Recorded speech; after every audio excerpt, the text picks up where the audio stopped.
Mas de maneira geral, né, os meios eles são, deixa eu ver se eu pulei alguma coisa aqui, não. Os meios eles são seletivos ou não seletivos, né? E aí a gente tem alguns que são líquidos e outros que são sólidos. Vocês lembram o que que é um meio seletivo? Alguém lembra, não? Que a gente falou na aula passada? O que é um meio seletivo?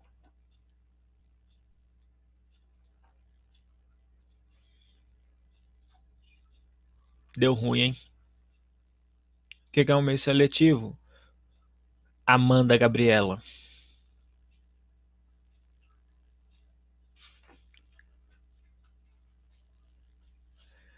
Que tem composto que inibe o crescimento de alguns micro-organismos. Exatamente. Obrigado, Júlia.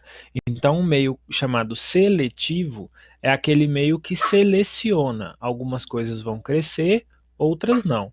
Pode ser pela adição de antibiótico, pode ser pela adição de antifúngico, né? Enfim, ou a simples adição de algum composto que deixa o meio mais ácido, mais básico, né? Ou, enfim, alguma coisa limita o crescimento de alguns micro-organismos, tá?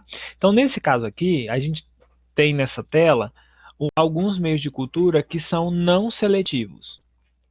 Não seletivo é justamente o oposto disso que a gente acabou de falar, né? Então, são meios que cresce de tudo.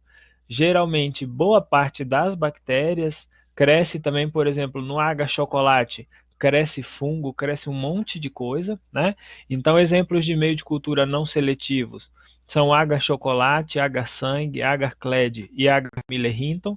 Esse H-Miller-Hinton, ele é muito utilizado, esse branquinho aqui, clarinho, ele é muito utilizado em testes de suscetibilidade microbiana. A gente vai falar disso lá na frente quando a gente falar sobre o teste, tá?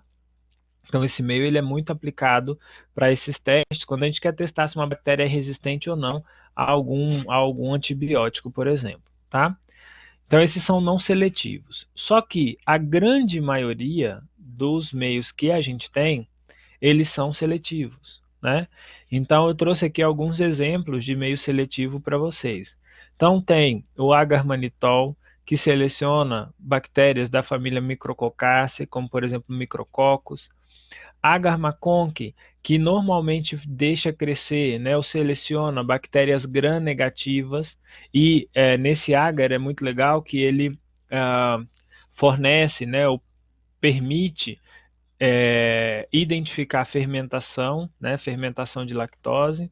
O agar Salmonella shigella, que é seletivo para enterobactérias e permite diferenciar essas duas espécies de enterobactérias, né? Essas duas são bactérias boa noite, Thales. Essas bactérias Salmonella e Shigella são enterobactérias, né, que estão presentes no trato gastrointestinal, causam diarreias, por exemplo, né? O agar saborô, esse agar normalmente ele é seletivo para fungos e leveduras, tá? No entanto, tem algumas bactérias que conseguem crescer nesse agar aqui também, tá? Mas ele tende a ser seletivo para esse tipo de fungos, né? Agar bilisculina, que normalmente favorece a identificação de streptococcus, tá? Que causam aí, por exemplo, doenças como meningite, etc.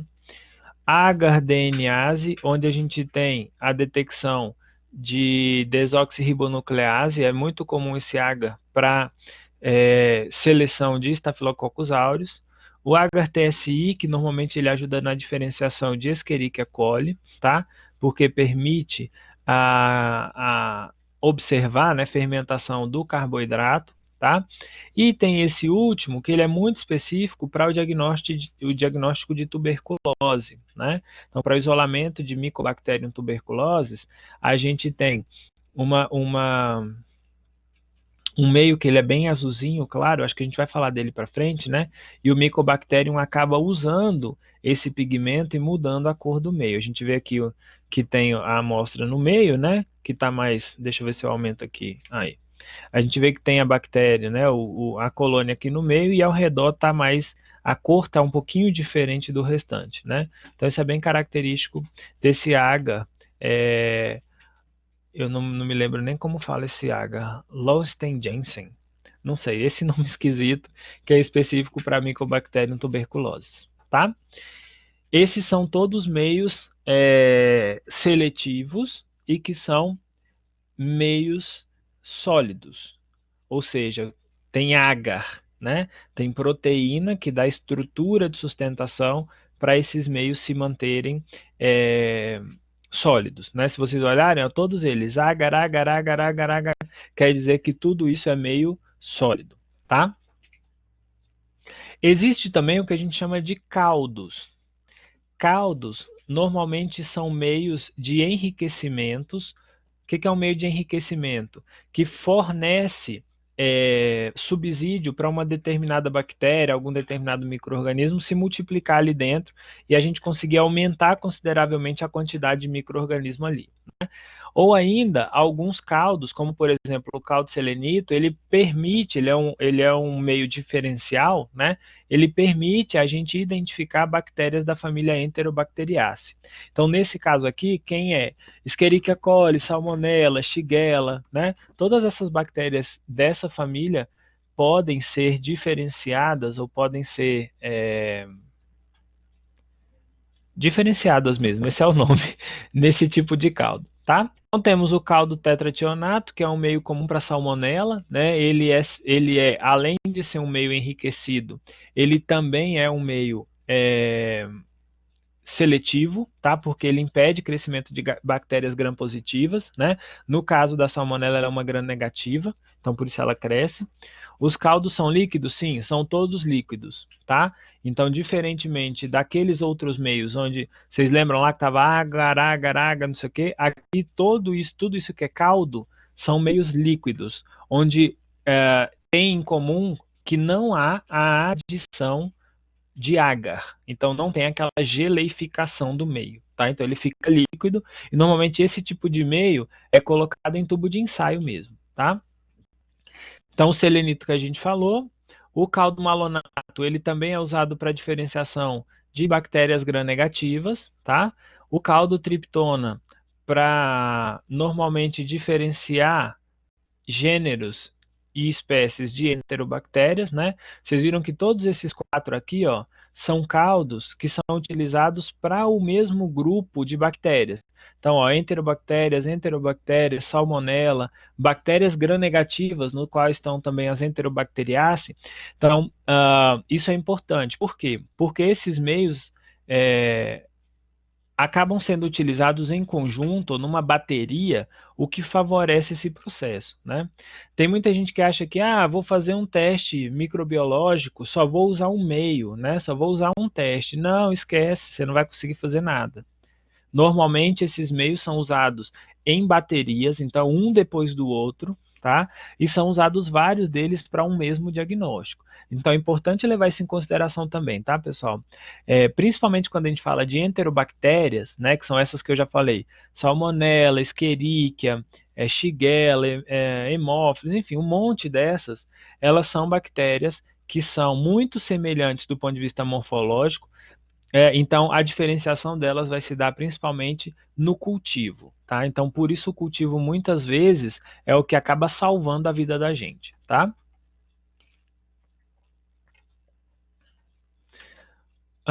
E no fim a gente tem o caldo BHI, que normalmente ele é um meio muito nutritivo para a propagação de cocos. Normalmente Staphylos, Streptococcus conseguem se multiplicar bem nesse tipo de caldo, tá? Então só lembrando, os caldos, eles normalmente servem ou para que aquele micro-organismo se multiplique e a gente tenha um número grande para poder estudá-lo depois, ou servem para diferenciar através do metabolismo desses compostos, a gente consegue ver direitinho lá se pode ser uma bactéria ou a outra, dependendo do que ele produziu, dependendo do que ele metabolizou, tá? Então, basicamente, esses todos são caldos. Bom, e visto todos esses meios, a gente tem alguns que são muito utilizados para o transporte, certo? Tem outros que são utilizados para o crescimento, tem outros que são utilizados para classificação ou para identificação desses micro-organismos, tá? Então a gente vai falar sobre alguns deles, as principais características, né? Aqui não é o nosso intuito que vocês saibam fazer um meio, saber o que que tem ali, se tem sangue, se tem bile, se tem não sei o quê, porque não isso é igual receita de bolo. Você não precisa guardar na cabeça. Você vai lá, anota num caderninho, na hora que você precisar fazer, você vai lá e olha, né? Então, porque o que acontece? E isso é uma coisa que eu bato sempre na tecla com os meus alunos, de qualquer que seja a disciplina. Existe um negócio que o povo não gosta de ler de jeito nenhum, que é a bula ou o rótulo dos negócios. A pessoa quer aplicar antibiótico sem saber o que, que o fabricante recomenda. A pessoa quer tomar alguma coisa sem saber como que é para tomar. Ela acha que é para tomar tanto, ela vai lá e toma, né? Vocês que são farmacêuticos devem saber disso, devem ver isso mais do que eu, né? A pessoa vai lá e toma aleatório, qualquer medicamento, sem, né? Na veterinária, a primeira coisa que a pessoa faz quando compra um vidro de antibiótico ou de qualquer medicamento é jogar a caixa e a bula fora. Aí é Deus que olha, né? Porque aplica qualquer quantidade, né? Porque a vizinha falou, né? Porque alguém falou que era bom, né? Enfim. Quando é remédio ainda tá bom, né? Quando o povo receita umas receitas assim, toma cerveja quente com não sei o que é para curar pedra no rim, né? Vai no médico não pra você ver. Então, aqui essa não é a intenção, mas a intenção aqui é que vocês conheçam alguns dos principais meios e para que eles são utilizados, tá?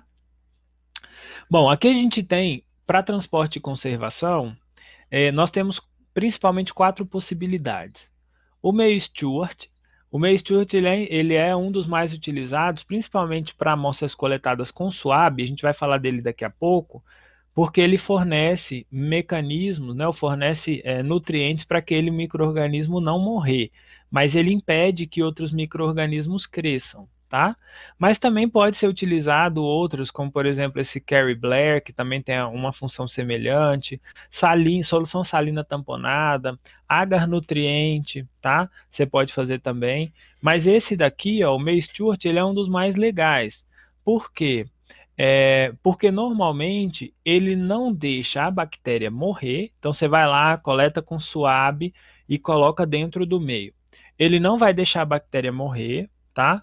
Mas em condição normal, ele também não vai deixar ela crescer, se multiplicar. Qual que é a vantagem disso, professor? Por que, que esse meio ele impede a multiplicação? Porque vocês imaginam, se eu coleto, bactéria se prolifera muito rápido, né? Se eu coleto uma amostra e demora a chegar lá no laboratório, o que, que vai acontecer? Quando eu chegar lá, já cresceu de tudo. O que está causando a doença e o que não está. E aí, como que eu sei o que está causando? Né? Então, um meio como esse para o transporte e conservação de amostras biológicas para exame microbiológico, ele é interessante por isso, porque ele impede com que os micro-organismos, de maneira geral, se multipliquem ali desordenadamente, né? Se eu tenho muita multiplicação aí, eu corro um risco de fazer um diagnóstico errado, tá? Então, esse meio Stewart, ele é muito utilizado para esse transporte, tá? Beleza, professor. Cheguei com esse e-mail lá, o suave bonitinho no meu laboratório. Que e-mail que eu uso? Depende de qual é a suspeita, né? Muitas vezes, é, quer dizer, o certo seria, né, essa amostra chegar para vocês já dizendo qual é a suspeita, né? Então, a suspeita é salmonela, a suspeita é Neisseria, a suspeita é Campylobacter, enfim, tem que chegar qual é a suspeita, porque isso você vai usar para fazer uma triagem e entender qual meio você pode usar. Professor, o médico mandou para mim, ou quem quer que seja, o biomédico, mandou a amostra lá para eu cultivar e não tem falando qual que é a suspeita clínica. Bom, aí a gente passa para alguns meios que são meios enriquecidos, que a gente chama, tá? Esses meios enriquecidos são meios que, primeiro, eles têm muito nutriente, né? Um exemplo dele é o agar chocolate, que é extremamente utilizado na rotina microbiológica, tá? O agar-sangue também é outro que é muito feito para enriquecimento. Então, ele tem como característica esse agar-chocolate, ele não tem chocolate, tá? a primeira coisa, quando fala água chocolate, a pessoa fala, nossa, deu até fome, deu vontade de comer chocolate. Não é assim, né? Não adianta assaltar a geladeira do laboratório achando que você vai comer o meio de ouro e tem gosto de chocolate. Não, não é bem isso. O que acontece? Esse agar recebe esse nome pela coloração do meio, tá? Então, é um meio rico, não seletivo, então vai crescer qualquer coisa, por isso ele é muito interessante quando você não tem uma suspeita clínica. E por que ele é chamado agar chocolate? Porque ele tem sangue no meio, tá? Um sangue que foi hemolizado, né? Ele foi tipo, mais ou menos cozido, né? Para ser mais claro. E aí tem uma sangue de cavalo, carneiro ou coelho. É isso que tem ali dentro do agar chocolate, né? Não tem chocolate. Então a gente vai ver a coloração do meio mais ou menos assim, ó. Então eu tenho um agar escuro, de um vermelho bem escuro para um marrom, mais ou menos, tá? E é um meio que, além de crescer tudo, ele também serve para a gente diferenciar algumas colônias de bactérias, né? Então aqui a gente tem Neisseria, que é o causador, por exemplo, da gonorreia, né? Da meningite gonocócica, né? Então a gente tem essas bactérias que crescem nesse meio, tá? É um meio muito pouco seletivo. A gente também tem, aqui já é um meio seletivo, né? Esse daqui ele é bem seletivo para Neisseria também, Neisseria gonorreia, que é o que causa a gonorreia. Esse meio, Thyer Martin, ele é um agar chocolate, então é uma variação daquele agar que eu acabei de mostrar para vocês, tá? Só que aqui, por que que ele é seletivo? Porque ele tem antibióticos, como por exemplo, vancomicina, colistina, nistatina e trimetoprim. Então ele impede que cresça quase tudo e deixa crescer a bactéria causadora da gonorreia, tá? Então a vancomicina impede o crescimento de bactérias gram-positivas, a colistina impede as gram-negativas, a nistatina impede o crescimento fúngico e o trimetoprim também ajuda, né, no crescimento bacteriano, né? Ele impede algumas gram-positivas e algumas gram-negativas. Então com isso, a gente tem um meio que é uma variação do chocolate e que o chocolate que não é seletivo passa a ser pela adição desses antimicrobianos. Isso daí é outra coisa que a gente tem sempre que levar em consideração, tá? Não existe um meio que é imutável e serve para tudo. A gente, geralmente, quem trabalha na microbiologia é doido por fazer gambiarra no bom sentido, né? Fazer adaptação em meio de cultura. Então eu vou lá e pego um meio que é muito bom e eu adapto para o que eu preciso, né? Então, por exemplo, eu trabalhei com fungo no meu doutorado e lá a gente tinha um meio que era a base de batata, mas que ele era muito pouco seletivo. Quer dizer, ele não é seletivo para nada, cresce quase tudo, levedura, fungo, bactéria. E aí o que foi feito? Um estudo para a gente acrescentar alguns antibióticos e restringir o crescimento microbiano.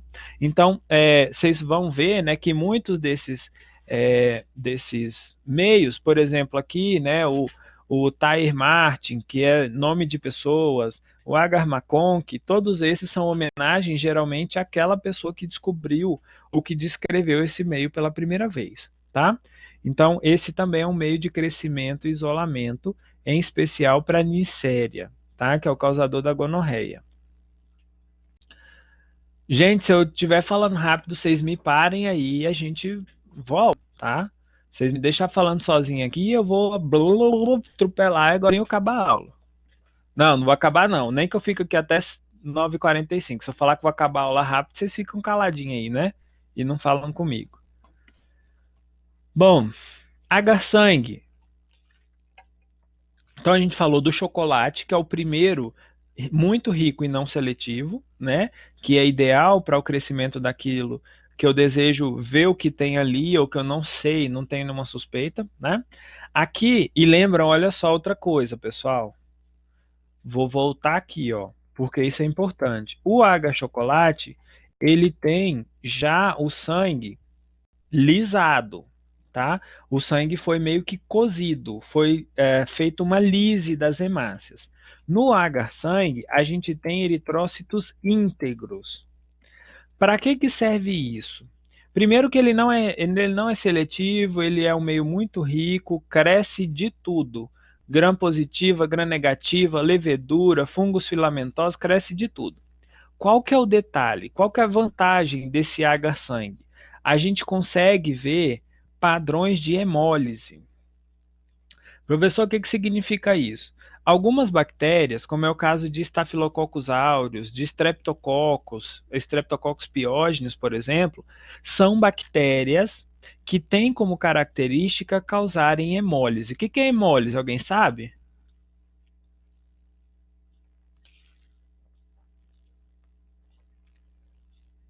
Na hora que eu pergunto, todo mundo some, né? Na hora que eu falo uma besteira aqui, todo mundo bota um kkk, mas na hora que eu pergunto, ninguém responde. Eita, nós. Alguém sabe o que que é hemólise? E como que eu tô aqui falando hemólise, hemólise, hemólise, e ninguém me pergunta o que diabo é hemólise? Vou ver se esse povo tá aqui. Deixa eu chamar alguém aqui, deixa eu ver. Caio César, me ajuda, Caio César. O que que é hemólise?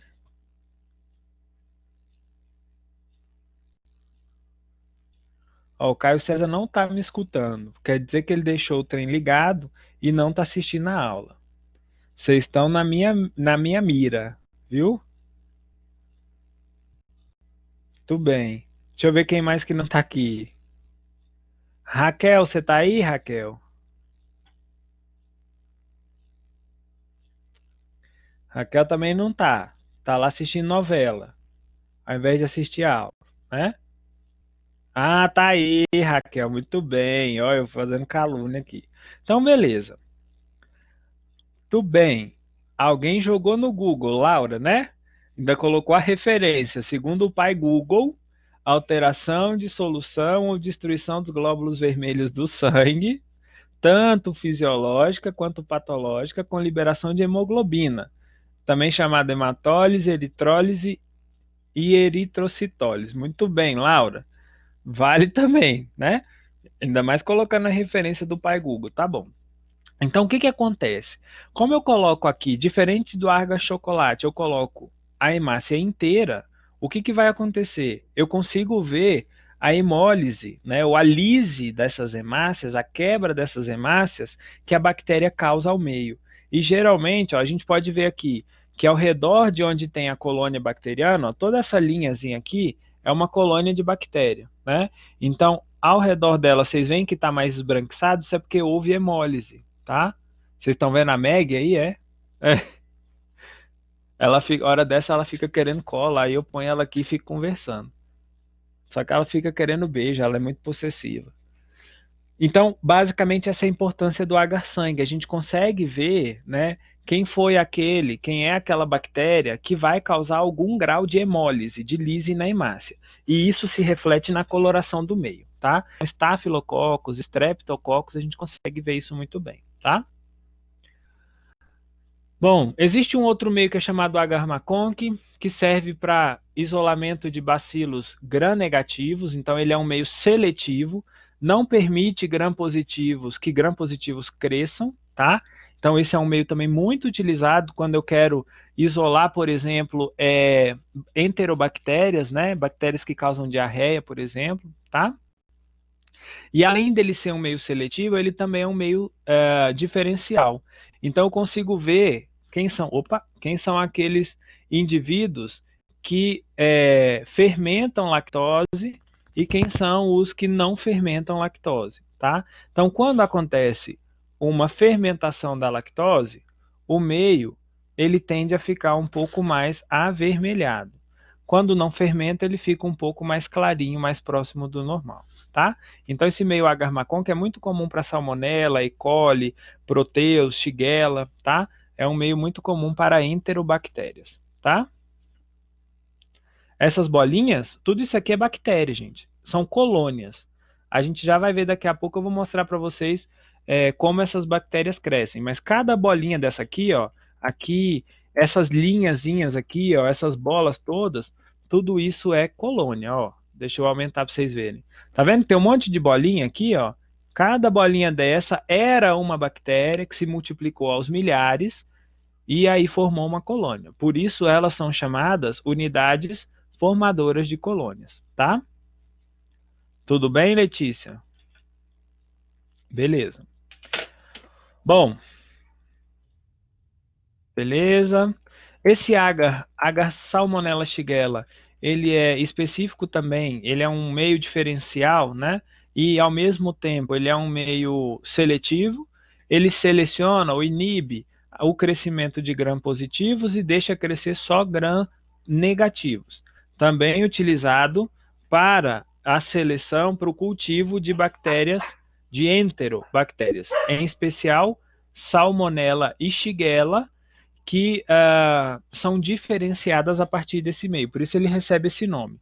E a diferenciação aqui está pela produção de sulfito de hidrogênio, que faz com que colônias de salmonela permaneçam com o centro negro, na maioria das vezes. Tá? E Shigella, normalmente não.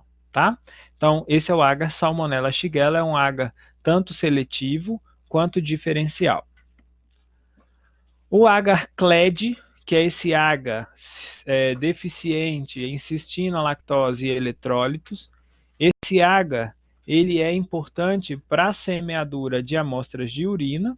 É um agar que ele tem uma corzinha azul claro, tá?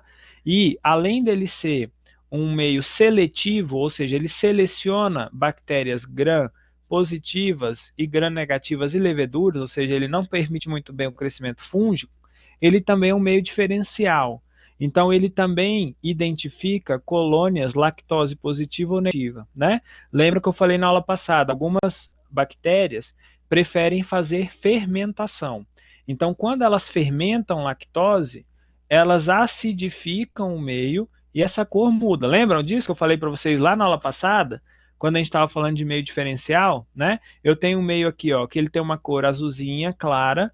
Quando eu ponho uma bactéria que fermenta a lactose, essa bactéria, fermentação, tem a produção de quê?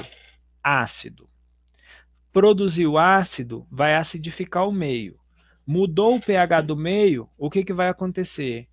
Vai ficar amarelinho, tá? Então, por isso, esse agar-clade, ele é um agar também diferencial. Eu consigo saber mais ou menos que bactéria está crescendo ali, vendo a reação que aconteceu no meio, tá? Professor, mas como que eu sei se uma bactéria vai ser lactose positiva, lactose negativa? Como que é isso? Aí a gente precisa conhecer cada bactéria, né? A gente vai falar aqui nessa disciplina dos testes, vou citar aquelas que são principais, né, e tudo mais. Mas aí a gente me fugiu o que eu ia falar. Bom, então, pera só um pouquinho, pessoal.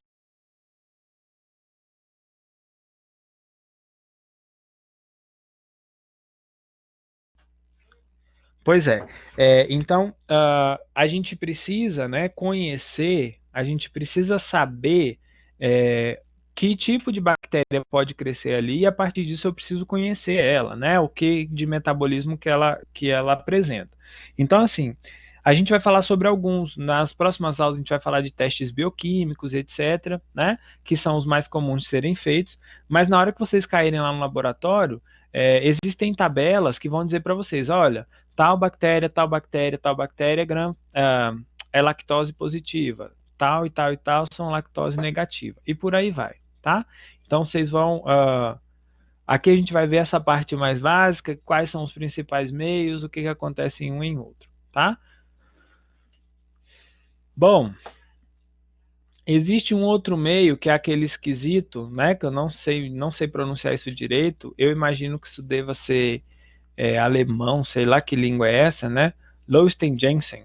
Esse meio é um meio específico para, que foi aquele que eu mostrei lá atrás, né? É um meio específico para micobactérias, tá?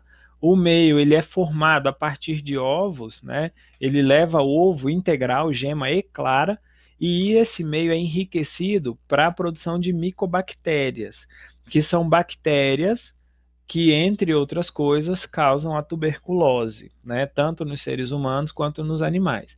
Então, o meio ele é verdinho assim, e a bactéria, quando ela cresce, normalmente ela tem uma coloração mais avermelhada ou mais amarelada, tá?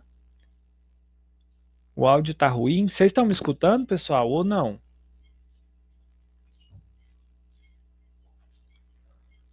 Tá normal? Tá com ruído? Tá ruim alguma coisa? Não. Então, Selma, às vezes é o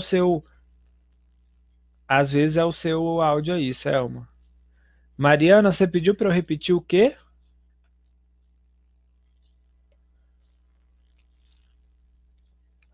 Pessoal, se vocês não estiverem vendo a imagem que eu estou projetando, dá um F5 aí na página ou sai e entra de novo, porque pode ser um problema na sua conectividade. Em alguns casos acontece isso. Você aperta F5 aí e volta, tá? Ou então naquela bolinha assim de atualizar a página, dá para fazer isso. Mariana, você tinha pedido para eu repetir o quê?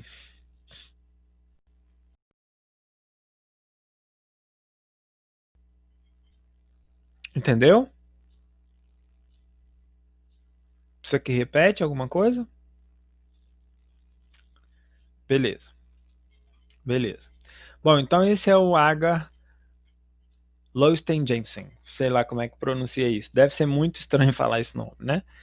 Bom, ah, então esses são os de crescimento e isolamento, né? Como a gente falou, alguns deles, além de servir como é, de crescimento, né, isolamento, também servem para classificação e identificação, né, diferenciação das espécies, ou pelo menos dos gêneros de enterobactérias, tá?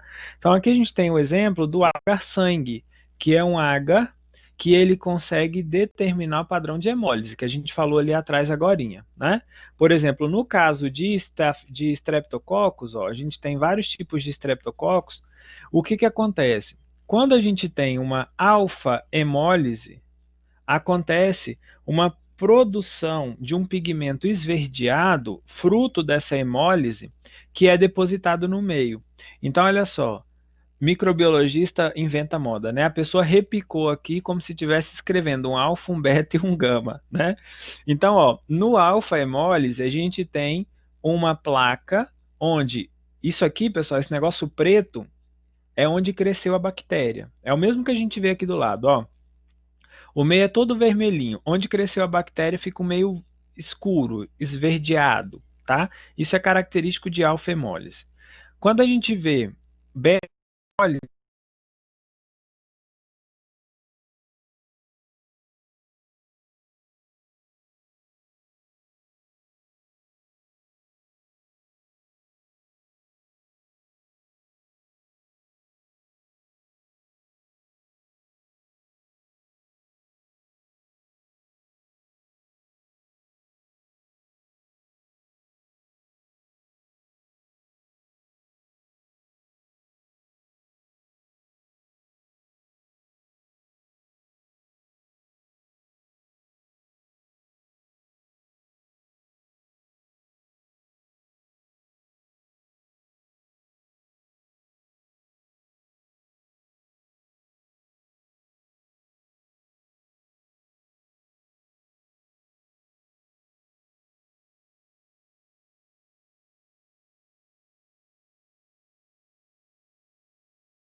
oi, estão me escutando?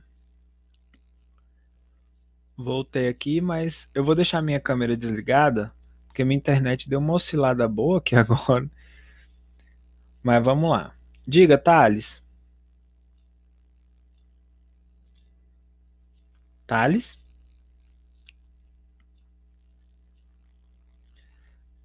Thales, você quer perguntar alguma coisa ou você apertou sem querer, meu filho?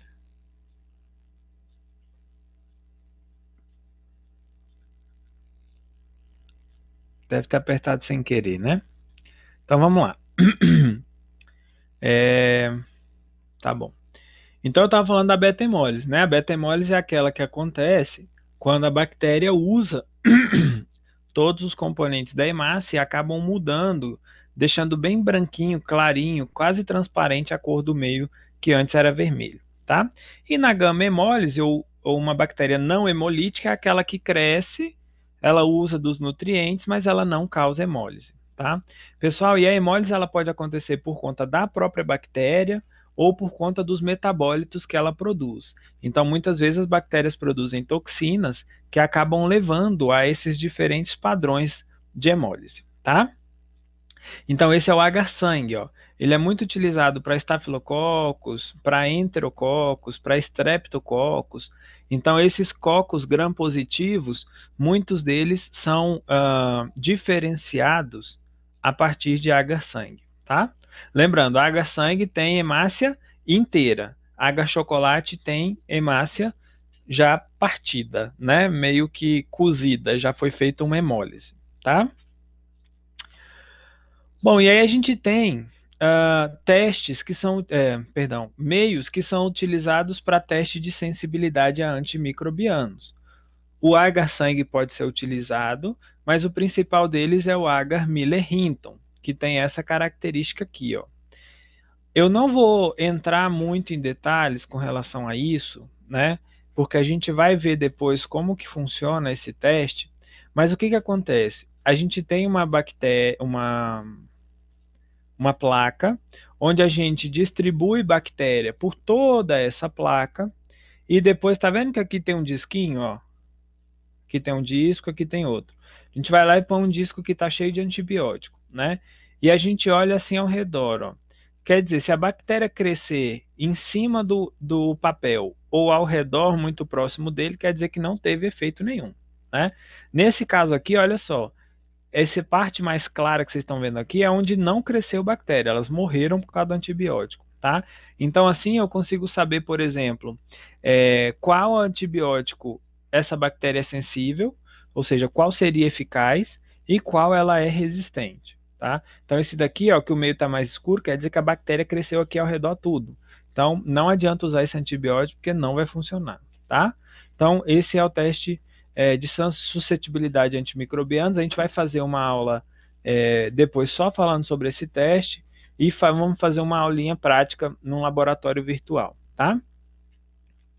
Beleza? Por falar em laboratório virtual, alguém me lembra de dar um recado para vocês lá no final sobre isso, tá?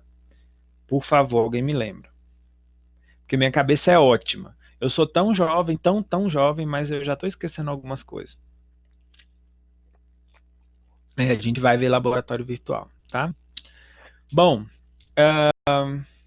então resumindo, né, dos meios que a gente tem à nossa disposição para bactérias especificamente, né, esses aqui são alguns dos principais, né? E a gente tem aqui, ó, quais são o tipo de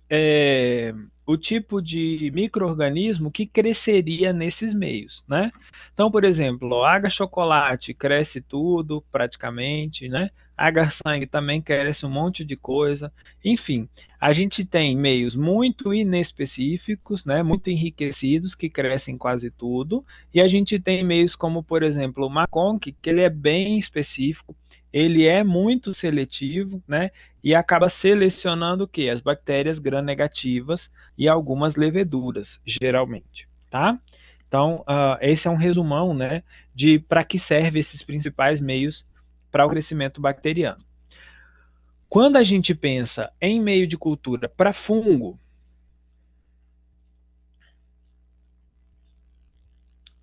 beleza, Thales, vai na fé, continua tentando aí, tá? Vai dar certo, sua internet vai ficar boa, se Deus quiser.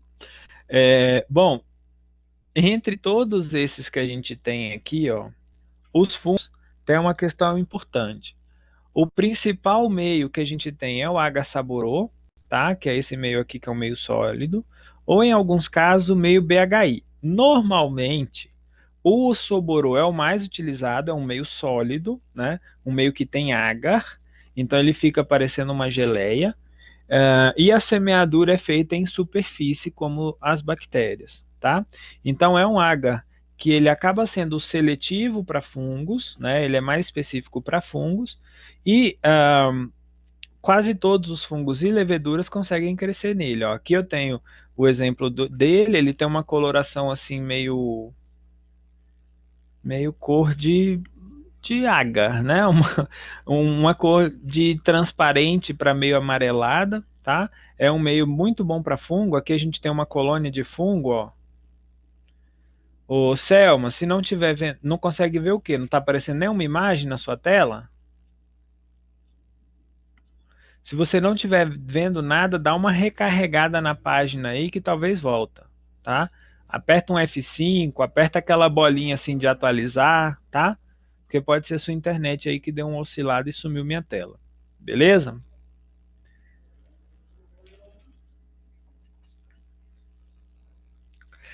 Aguenta aí, Letícia. Já vou passar para isso. Aguenta aí, tá?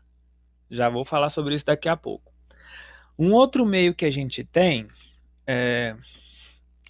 Dari, então às vezes é a sua internet mesmo. Aqui para mim tá normal por enquanto, a não ser aquela hora que caiu ali agorinha. Ah, beleza. Tá bom. Então eu vou te avisando quando eu mudar de slide, tá, Dária? Para ficar mais fácil. Daqui a pouco eu vou mudar de slide. Essa coloração desse meio, ele é um, aí como que eu explico isso? É uma coloração meio bege, assim, ele fica entre um amarelo escuro, um marronzinho claro, assim, e um transparente. É um meio de agar mesmo, né? Eu não sei te explicar. Amarelo esverdeado, não, ele é mais por rumo de amarelo, assim, meio. É porque homem, para explicar cor, é foda, né? Mulher cor de burro fugido, eu ia falar isso, né? Mulher que tem tons não sei de que, tons pastéis e blá blá blá, candy colors, e blá, não sei o que, né? Homem é azul, verde, amarelo, não sei o que. Essas cores intermediárias ainda é meio difícil na cabeça da gente, né? Mas é uma coloração assim. é, Ela é meio amarelada, meio transparentezinha, é uma cor assim, mais ou menos desse jeito, né? Desse jeito que vocês estão vendo aí, tá? É, E aí, aqui dentro a gente tem uma colônia, né? Aqui nesse caso, provavelmente foi pingado uma gota aí da suspensão de fungo, né? E essa colônia vai crescendo e se espalhando pela placa, tá? Então esse é o agar saborô. Bom, alguém já mudei, viu? Quem que era mesmo que não estava assistindo, que não estava vendo? Dária. Mudei para o próximo, Dária. Alguém me perguntou, professor, como que a gente põe a bactéria aí no meio de cultura? Como? Que eu não sei. Olha só. Primeiro, para que a gente faça um bom diagnóstico microbiológico, é preciso que nós tenhamos culturas puras. Esse é o primeiro ponto. Para que a gente tenha uma cultura pura, né, ou mesmo verificar se uma amostra está pura, a gente precisa primeiro garantir a asepsia. Então eu tenho que tomar muito cuidado, né? Eu falei lá na semana passada, desde a coleta até o processamento, a asepsia é fundamental. Além disso, o que eu vou fazer? Existe uma coisinha, deixa eu aumentar essa imagem aqui para ver se fica melhor. Ó, existe uma coisinha, essa espátulazinha que vocês estão vendo aqui, ó, é chamada de alça bacteriológica ou alça de platina, tá? Platina porque é o material que é mais comum dela ser feito, né? Quando eu estava no laboratório, a gente não usava de platina porque é cara para burro. A gente usava uma outra similar, né? Mas aqui é uma alça bacteriológica. Serve para quê? Eu não vou pegar esse tubo que tem a minha amostra e tacar lá dentro da minha placa de qualquer jeito, né? Alguém aí que perguntou. Então, o que eu vou fazer? Com o auxílio de um equipamento que é chamado de bico de Bunsen, que é nada mais nada menos do que uma chama, né? Vocês já viram um bico de Bunsen na vida de vocês, né? Já usaram bico de Bunsen, que ótimo. De qualquer forma, eu trouxe ali umas fotinhas do bico de Bunsen para relembrar vocês, né? Mas a gente usa de um bico de Bunsen para, primeiro, esterilizar a minha alça bacteriológica, que é um cabo, normalmente ele é um cabo de alumínio com uma pontinha aqui em cima de madeira ou de um papelão bem grosso, e na ponta eu tenho um araminho muito fininho, é com ele que eu vou pegar a minha amostra, né? Então eu venho com muito cuidado, flambei aqui, pus no fogo, esterilizei essa pontinha que eu vou usar. Posso esterilizar até mais um pouco, que é tudo metal. Depois, com bastante cuidado, sem tocar essa porcaria aqui em nada, né? Eu tiro a tampa, esterilizo a boca do meu tubo para evitar contaminação e tomando cuidado para não contaminar a minha alça bacteriológica. Vou com a minha alça sem tocar na parede do tubo, encosto ela lá no fundo, retiro um pouquinho da minha amostra, depois esterilizo a boca do tubo de novo e tampo. A minha amostra está aqui, na alça. A bactéria que eu queria estava ali na alça, certo? O que acontece? Depois que a bactéria está na minha alça aqui, eu vou pôr ela na placa. Então, eu vou junto ao fogo, porque o fogo, próximo do fogo, a gente tem, ou garante, né, que tenha mais condições de asepsia. Próximo do fogo, eu evito contaminação da minha amostra, né? Então, eu vou lá na minha placa e começo a fazer o que a gente chama de semeadura por esgotamento. O que acontece? Concordam comigo que essa minha alça que eu tirei daqui, ó, tá lotada de bactéria? Tá lotada, mas lotada mesmo. Concordam comigo ou não? Ou eu estou mentindo? Se eu enfiei num lugar que é para ter bactéria, tá cheia, né? O que eu vou fazer? Eu pego esse negócio, essa alça, encosto no meu meio. Primeiro a gente faz assim, ó. Deixa eu fazer um risco aqui só para vocês entenderem. Eu divido a placa. Opa! Deixa eu fazer um negócio mais bonitinho. Aqui a placa não está dividida. Eu explico para vocês no dia que a gente for fazer no laboratório virtual, é mais fácil, esse negócio da divisão da placa. Então, o que eu vou fazer aqui? Ó? Eu pego a minha alça e começo fazendo movimentos de zigue-zague, igual eu estou fazendo aqui com o meu mouse. Venho, pertinho. Tá vendo que as colônias estão todas pertinho? Ó? Tudo esse negócio branco que vocês estão vendo aí são bactérias, né? Então, eu vim aqui, beleza, espalhei. A minha alça, essa minha coisinha aqui, ainda está cheia de bactéria. Então, vou lá no fogo de novo e esterilizo para matar aquele montão de bactéria que está ali. E aí, professor, se eu flambei e matou as bactérias, o que eu vou fazer? Aí eu venho aqui, ó, trisco onde eu já repiquei e venho fazendo isso, ó, Minha coordenação motora é terrível, mas tudo bem. Fiz isso. O que eu fiz quando eu faço isso aqui? Eu diminuo a carga de bactéria que eu estou carregando de um lado para o outro. E vou fazer isso até o final.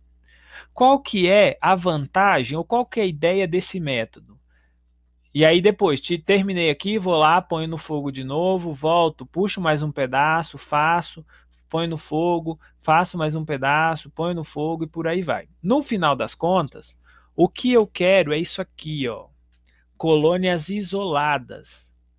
Concordam comigo que se eu pegar essa colônia, se eu pegar essas colônias que estão aqui, ó, eu tenho uma chance muito maior de isolar uma única bactéria do que se eu pegar nesse meio aqui, que talvez está crescendo um monte de coisa aqui dentro? Concorda comigo? Que eu posso ter aqui, ó, nesse meio, um monte de bactéria diferente? Então, o que a gente faz nesse meio, a gente vai fazer no laboratório virtual isso, tá? Então, quando a gente faz buscando espaçar ou isolar a bactéria, o que a gente quer é que ela fique bem isoladinha. Por quê? Porque se eu uso isso daqui, essa bactéria, que está tudo junta, se eu uso ela para fazer antibiograma, pode ser que o meu antibiograma dê errado, tá? Então, eu preciso obter colônias o mais isoladas possíveis, tá? O que são colônias? Daqui a pouco a gente vai falar sobre isso. Mas colônias são, primeiro, ali era uma única célula, então olha só, Nessa bolinha que vocês estão vendo aqui, ó, isso era uma única bactéria que caiu aí.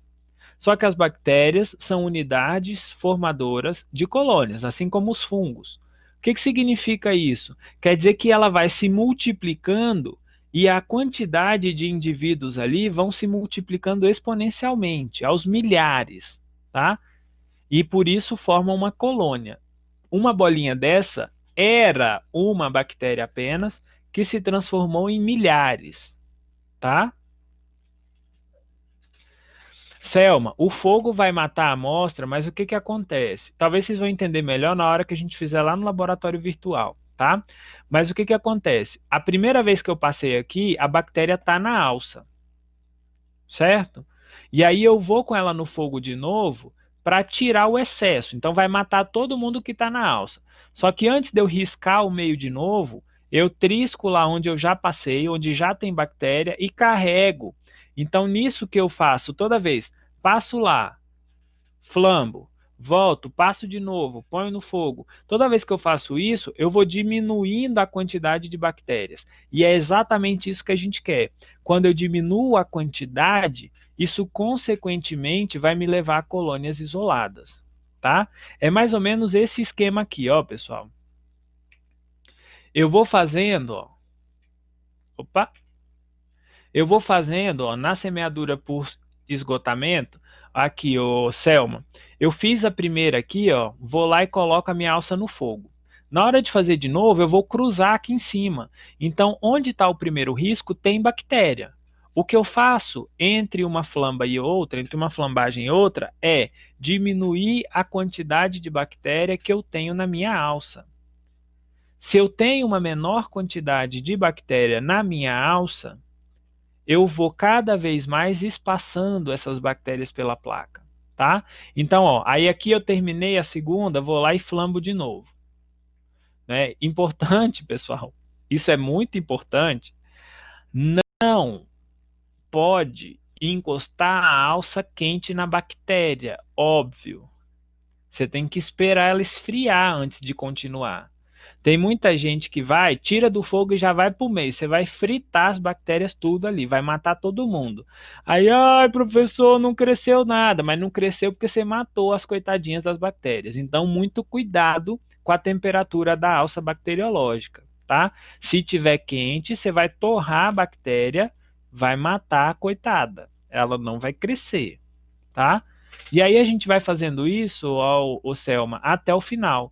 Então, tomando esses cuidados, eu tenho um lugar que eu tenho um montão de bactéria, aqui eu tenho um pouco menos, aqui eu tenho já colônias isoladas, certo? Então, dessa forma, eu consigo obter colônias puras que eu posso utilizar para um antibiograma, que eu posso utilizar para qualquer outro estudo, para fazer uma coloração de Gram, para fazer testes bioquímicos, né? O que quer que seja que você vai fazer com essa amostra, você tem a garantia de que, se você acha que é Streptococcus, só vai ter Streptococcus. Se você acha que é Staphylos, só vai ter Staphylos, e por aí vai, tá? Então, isso é o que a gente chama semeadura por esgotamento, tá? É uma semeadura que a gente vai passando, põe a bactéria lá na placa, flambo, volto, passo de novo. Essa daqui a gente vai fazer no laboratório virtual, tá? Bem legal. E sempre mudando de direção, né? Não adianta nada eu flambar, isso também é importante. Não adianta nada eu flambar e ficar riscando no mesmo lugar, né? Não dá. Ah, professor, aí tem outra coisa também. Ah, eu quero produzir a bactéria, já tenho ela pura, eu quero produzir, eu posso espalhar ela na placa inteira também, não tem problema não, né? Mas nesse caso aqui, como eu quero semear justamente para isolar uma colônia ou mais colônias, então eu preciso tomar bastante cuidado para espaçar, principalmente na parte final, a ponto de encontrar bactérias que estejam bem isoladas, tá? Tudo bem sobre semeadura por esgotamento? Entendido esse processo?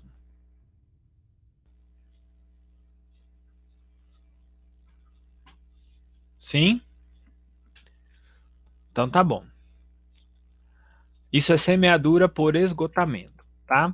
Existe uma outra semeadura um outro tipo de semeadura, que é chamado de semeadura em superfície. O que é semeadura em superfície? É quando a gente passa, ou semeia, né? O nome é exatamente esse. Quando a gente semeia, quando a gente repica uma única linha, vou lá, pego, né? Ao contrário de fazer aqui, ó, deixa eu voltar aqui. Ao contrário de pegar esse tantão de bactéria e fazer um zigue-zague na placa, na semeadura por superfície, em superfície, a gente vai fazer o seguinte: eu faço uma linha no meio da placa, certo? Daquela minha amostra pura, da minha amostra original. O que eu faço aqui então? Eu pego e espalho ela bem no meio da placa, só uma linha. Depois eu vou lá e ponho a minha alça no fogo de novo. O que acontece? Eu ponho a alça no fogo, vou matar as bactérias, não é isso? Concordam comigo? Vai morrer todo mundo se eu pôr no fogo? E aí o que acontece? Depois que eu tiro do fogo, deixo esfriar, né? Eu venho e ó, faço um zigue-zague aqui. Deixa eu fazer aqui como se eu estivesse semeando, ó.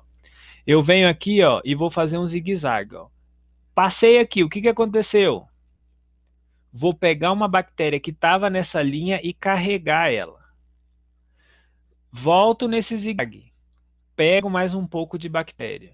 E nisso, toda vez que eu passo por essa linha inicial, eu carrego bactéria de um lado para o outro, de um lado para o outro. E nisso eu semeei toda a placa. Então, por onde eu risquei, eu carreguei a bactéria que estava naquela minha linha inicial, dando mais ou menos isso que vocês veem aqui nessa figura do lado. E aí, professor, acabou? Não. Eu vou lá no fogo de novo, ponho a minha alça e vou fazer semeadura, dou uma rodadinha na placa para facilitar o serviço, né? E volto a fazer a semeadura, só que no sentido contrário. Eu vou fazer assim, ó, tupe, tupe. Onde eu passar aqui, eu não estou carregando a bactéria, ó. Estou passando onde tem uma linha porque tem bactéria, ou pode ter bactéria espalhada ali. Então, nisso, eu semeio por toda a placa, tá? Então, isso é o que a gente chama de semeadura em superfície. É uma outra técnica de semeadura que também ajuda no isolamento bacteriano, tá?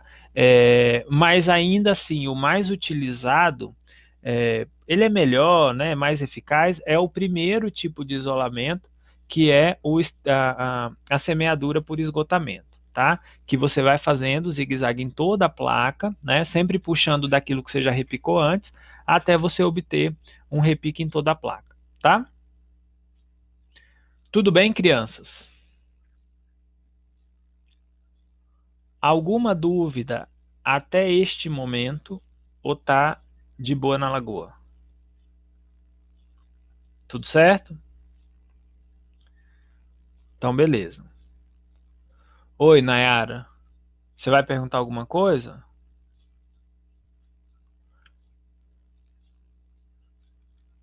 Então, tá bom, Thales. Nayara, liga o áudio aí, faz uma pergunta. Gente, conversa comigo. Fala comigo, liga a sua câmera, deixa eu ver sua carinha. Pelo amor de Deus, deixa eu te conhecer, Nayara. Não, Nayara, nem eu chorando. Mais cedo eu fiz uma pressão psicológica numa menina, ela ligou o microfone e conversou comigo. Gente, conversa comigo, liga o microfone. Eu tô triste, depressivo aqui, ó, sentindo uma solidão terrível. Meus Hoje cachorros é não dia do psicólogo para isso aí.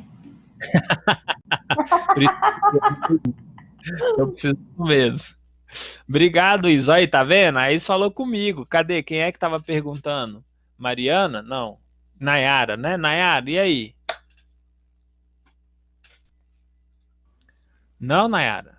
Professor, Aí, tá vendo que às vezes funciona? Uma pressão psicológica? Tudo deixa eu te bem, perguntar, Nayara? tudo bom? Deixa eu te Ah, perguntar. Nesse esgotamento, no finalzinho, quando termina de fazer aqueles risquinhos, né? aqui. Do esgotamento. Fica Aham. fazendo no final os pinguinhos, não, para ficar aquelas bolinhas lá. Não, não, gente. Olha só. Deixa eu mostrar. Isso daqui que vocês estão vendo Esse meio vermelho é o meio de cultura. Essas bolinhas já são as bactérias depois que elas cresceram. Não é que eu pinguei nada aí, não. O que aconteceu? Conforme eu vou matando essas bactérias da minha alça e depois eu vou lá e pego uma quantidade muito menor, eu vou espalhando ela pela placa. Então quer dizer que uma bolinha dessa aqui não é porque eu pinguei. Na hora Ah, que você acaba de repicar, na hora que você acaba de fazer esse espalhamento, você não vê absolutamente nada. Essa placa aqui, ela já foi colocada numa incubadora, ela teve um tempo dela para crescer, que seja 24, 48, 72 horas. E aí o que eu estou vendo aqui é, antes, onde tinha uma bactéria, foram crescidas milhares, é o que aparece isso daqui, né? Que foi o que a gente falou ok. lá na aula passada, que são colônias, certo? O que é uma colônia? Ali tinha uma bactéria que ela foi se multiplicando até formar milhares de bactérias que ficam agrupadas. Uma bactéria eu não vejo a olho nu, milhares de bactérias eu vejo. Ah, A sim, entendi. colônia eu vejo, certo? Então, Certinho. o que eu vou fazendo aqui é diminuindo cada vez mais a quantidade de bactéria que eu espalho pelo meio, até no final das contas, né? Isso aqui eu só vou saber se deu certo ou errado depois de incubar. Antes de incubar eu não consigo saber. Sim, entendi. Obrigada, professor. Por nada, Nayara. Aí, a Nayara falou comigo, a Isis também, estou muito feliz. Mais alguém quer falar comigo? Quer perguntar alguma coisa? Ou não? Não. Não? Então tá bom, também vale, né? Isso. É, tudo isso é para visualizar a menor quantidade. Ô Selma, a ideia aqui é: eu preciso isolar bactérias. Eu preciso obter cultura pura. Como que eu consigo isso? Se eu for espalhando cada vez menos bactéria, certo? Então, fazendo desse jeito, eu consigo obter colônias bem isoladas, para daí eu fazer uma coloração de Gram, para daí eu fazer um teste de suscetibilidade a antibiótico, para fazer testes bioquímicos, ou qualquer que seja o teste que você vai fazer para o diagnóstico, tá? Então eu preciso primeiro ter uma colônia pura. Então a gente estava falando sobre repique e tal, né? Esse cara aqui vocês talvez já conheçam ele, mas eu resolvi trazer de novo, né? Porque vocês conhecem ele muito talvez na química, né, na bioquímica, etc. É, mas aqui ele tem uma função importantíssima, que é a de esterilizar nossas alças bacteriológicas, né? A gente falou ali agora há pouco sobre o processo de repique por esgotamento, né? Repique em superfície ou semeadura em superfície. E a gente usa, né, o bico de Bunsen, ou também é muito utilizado a lamparina como substituição, também funciona super bem. E o bico de Bunsen ele tem essa característica, né? Num lado eu tenho entrada de gás, no outro lado eu tenho uma válvula, né, que regula a entrada, a saída de gás aqui, né, para a chama. E nós temos na base do bico de Bunsen um colar, né, ou uma válvula de ar que regula a quantidade de oxigênio que entra aqui nesse tubo, tá? Então, geralmente, quando a gente pensa no bico de Bunsen, né, a gente consegue regular a entrada de oxigênio. Isso faz toda a diferença na quantidade e qualidade da chama que a gente tem, né? Só para dar uma relembrada, né, o que acontece? O gás ele passa por aqui, né, por esse coisinha, vai numa borracha, né, num cano de borracha altamente resistente, e esse gás ele sobe aqui com uma pressão muito grande. Conforme ele sobe no bico de Bunsen, ele forma uma pressão negativa que atrai ar de fora do bico de Bunsen e carrega esse ar, esse oxigênio por dentro do tubo. Então, o gás e o ar, eles sobem fazendo um zigue-zague por dentro desse tubo até chegar lá na frente, lá em cima, onde a gente tem, né, a chama no final das contas. Quando a gente pensa em chama de bico de Bunsen, a gente tem uma parte mais próximo do bico, que é uma parte onde acontece redução. Nesse lugar aqui, geralmente a gente tem essa parte um pouco mais próxima, é onde a gente tem a parte mais quente da chama, e geralmente a ponta dessa chama, né, que tende a ser mais amarelada, geralmente é uma parte um pouco mais fria. Então, essa abertura de ar, ela faz toda a diferença na qualidade e na duração do meu processo de esterilização da alça. Então, quando eu vou esterilizar, eu tenho que estar bem atento, primeiro, na abertura ou no fechamento da válvula, né? E sempre observar que quando a válvula está totalmente fechada, vai acontecer uma reação de oxidação e essa chama tende a ficar mais amarela, que é uma chama um pouco menos quente do que quando a válvula está totalmente aberta e forma uma chama um pouco mais azulada, né? Então, quanto mais próximo dos tons de azul eu tenho a chama lá no bico de Bunsen, mais quente será esse fogo e mais rapidamente será esterilizado a minha alça de platina, né? Ou a minha alça bacteriológica. Então, isso parece uma coisa idiota, né? Parece não ter nada a ver, mas geralmente quando eu tenho uma chama dessa menos quente, eu posso ter problemas na hora de esterilizar. Vou demorar, vou ficar lá um tempão com a minha alça no fogo, até a alça ficar toda vermelhinha, né? Porque geralmente a gente esteriliza essa alça por um tempo suficiente para ela ficar toda vermelha, né? É sinal que ela está bem aquecida e que efetivamente as bactérias todas que tem ali, todos os micro-organismos vão morrer, tá? Então, o ideal é que a gente tenha a válvula semi-aberta ou aberta, o que favorece uma chama mais quente e agiliza o processo de esterilização da alça bacteriológica, tá? Uma outra coisa que é importante, principalmente aqui na bacteriologia, né, na microbiologia de maneira geral, é que ao redor do bico de Bunsen, a gente considera um campo estéreo, tá? Isso pode variar dependendo do tamanho do bico, né? Depende de vários fatores. Mas a gente considera aí que mais ou menos 20 a 30 centímetros de raio, né, a partir do bico de Bunsen, está estéreo, ou seja, nada entra ali dentro para contaminar a minha amostra. Isso é um ponto positivo, porque quando a gente mexe em microbiologia, que não é, por exemplo, alguma bactéria altamente contagiosa, a gente pode mexer com isso fora de uma cabine de segurança, né? Então, a gente pode mexer, por exemplo, numa bancada normal e fazer um repique dessas bactérias, né? Porque esse campo estéreo me garante que eu não vou ter contaminação. O que garante esse campo estéreo? A gente tem uma corrente de ar que é forçada pelo bico de Bunsen, né, que faz com que esse ar ele suba, né, o ar quente ele vai subindo, e ao mesmo tempo o bico de Bunsen ele suga, né, esse ar que está aqui ao redor, né? E conforme ele suga esse ar que está aqui e expele um ar quente, ele acaba eliminando, afastando para longe da chama e, consequentemente, para longe do meu campo estéreo, com eventuais contaminações, como poeira, como às vezes você está ali, conversou ali com o negócio aberto, o que não é recomendado, né? Você conversou ali ou caiu uma poeira, qualquer coisa, a gente tem essa contaminação sendo afastada dali, tá? Então é muito legal, é muito importante a utilização do bico de Bunsen na microbiologia, tá? Professor, eu não tenho bico de Bunsen. A lamparina faz um trabalho muito semelhante, só que na lamparina eu não tenho como regular a cor da chama, né? Como que essa chama vai sair. Então, normalmente na lamparina demora muito, até que a alça fica vermelhinha. Aí vocês me falam assim, professor, mas não tem nada a demorar, né? Às vezes demora só um pouquinho. O meu negócio é que, às vezes, quando você tem só uma amostra para repicar, para semear numa placa, é ótimo. Quando você tem 100, 200, 500 placas para fazer esse processo, aí, meu amigo, você vai ver que o negócio realmente demora pra caramba, tá? Então, sempre que possível, usar bico de Bunsen, tá? Bom, e aí a gente repicou,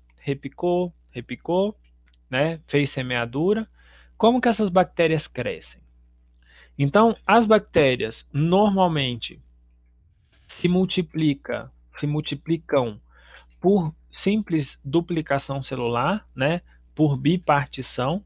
Então, acontece que uma célula, ela começa a se alongar, né, então ela começa a replicar o material genético, como está aqui em cima, né, começa então os mesossomas, né, um complexo de divisão celular, começa a formar um septo no meio da bactéria, né, e esse septo é responsável por ir separando o material genético e, ao mesmo tempo, o citoplasma para formarem duas células totalmente diferentes.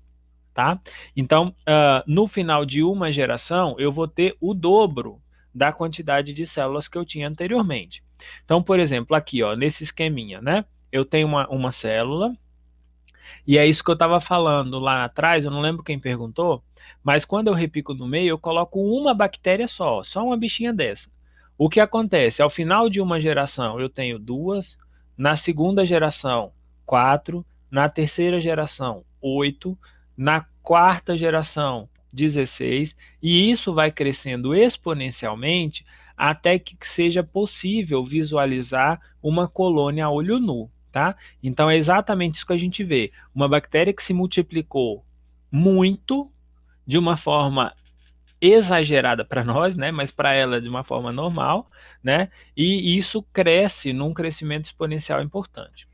Existem duas questões que influenciam bastante no crescimento microbiano, né? Em especial de bactérias. Fatores genéticos, que dependem mesmo da própria condição fisiológica da bactéria, né? Algumas bactérias crescem mais rápido do que as outras, isso é perfeitamente normal. Algumas bactérias em 12 a 24 horas a gente tem já uma colônia bem formada. Numa outra bactéria eu preciso de 72, preciso de 5 dias, por exemplo, tá? Então, os fatores genéticos contam bastante com esse tempo entre geração. Mais ou menos quantas bactérias em uma colônia, professor? Vixe, Maria. Milhares, Júlia. Isso varia muito de acordo com a bactéria, de acordo com o tempo que você tem ali, tá? Então isso é muito variável, tá? Mas são milhares, milhares mesmo, tá?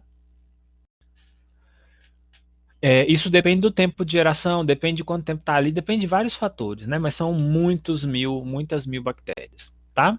E o outro fator que é também muito importante, que a gente vai ver ali uma curva de crescimento bacteriano, esses fatores nutricionais, eles também estão diretamente relacionados com a capacidade da bactéria em se multiplicar, né?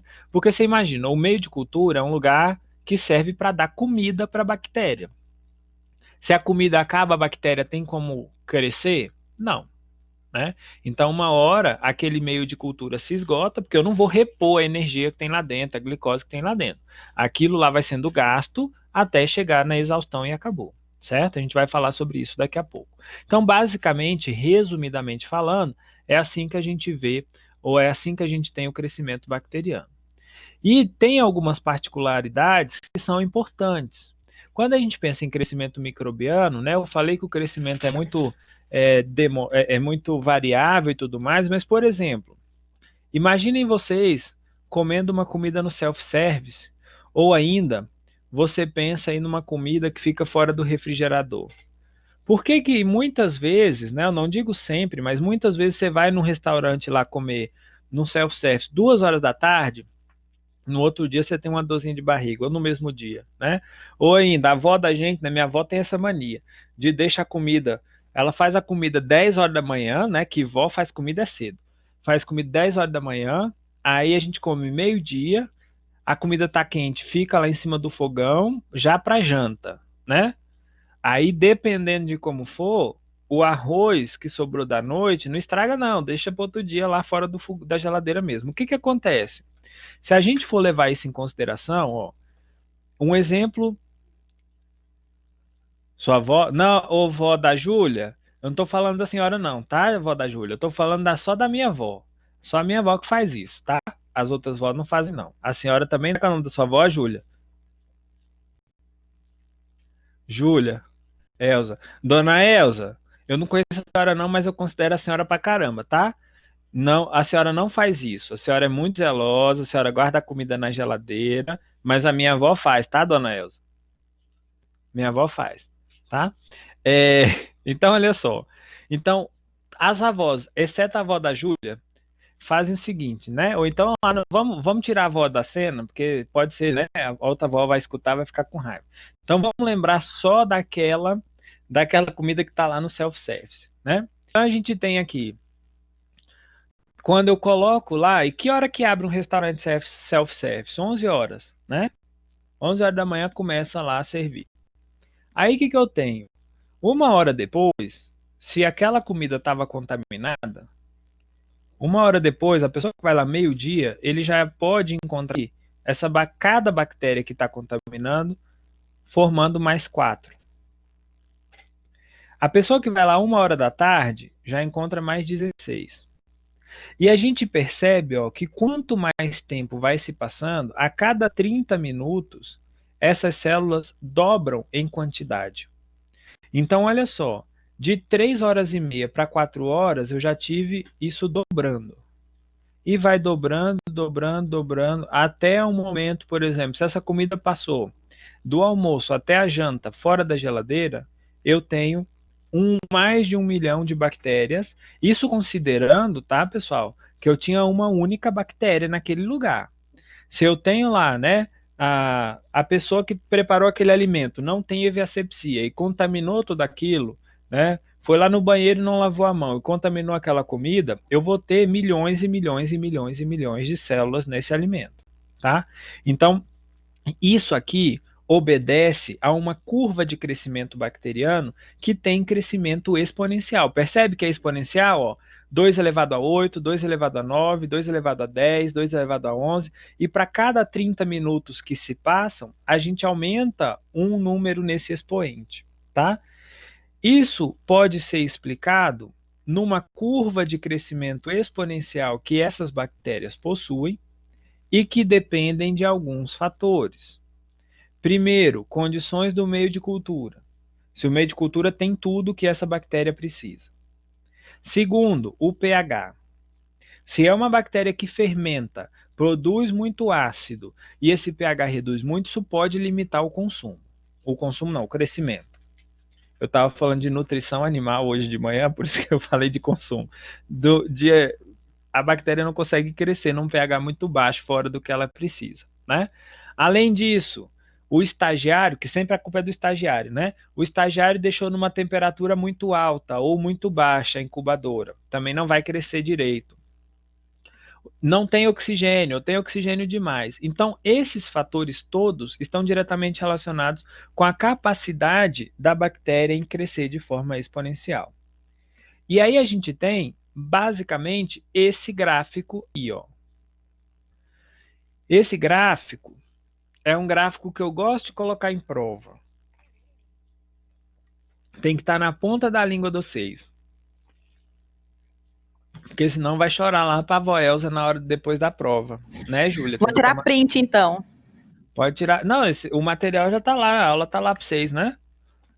Senão depois a Júlia vai lá chorar para a dona Elza e a dona Elza vai ficar mais brava comigo ainda. Mas dona Elza, se ela tirar nota ruim é porque ela não estudou, viu, dona Elza? Que eu estou falando que isso vai cair na prova. Bate não, dona Elza é gente boa. Então, olha só, o que eu tenho? Basicamente, o ciclo. Tudo bem. Vó defende a gente, Júlia. Você não pode confiar em vó, não. Minha avó diz que eu sou lindo. Aí você pensa se eu posso confiar na minha avó. Não posso, né? Esses dias minha avó estava aqui, ela apareceu na aula minha. Ela apareceu aqui para pegar um livro aqui atrás. Aí os meninos, não sei o que. Aí eu botei ela para dar tchau, ela falou oi pro povo, né? Aí ela virou pros meninos e falou assim, ô lindão da vovó. Falei, meu Deus do céu, como é que pode? Vó é bicho mentiroso, né? Menos a dona Elza, tá, dona Elza? A senhora não é mentirosa, não. Então vamos lá. Eu tenho aqui. Isso é que é bom da aula virtual, né? Do home office. Você conversa com a avó dos alunos, né? Você não vê a cara dos alunos, mas você conversa com a avó. Enfim, é legal.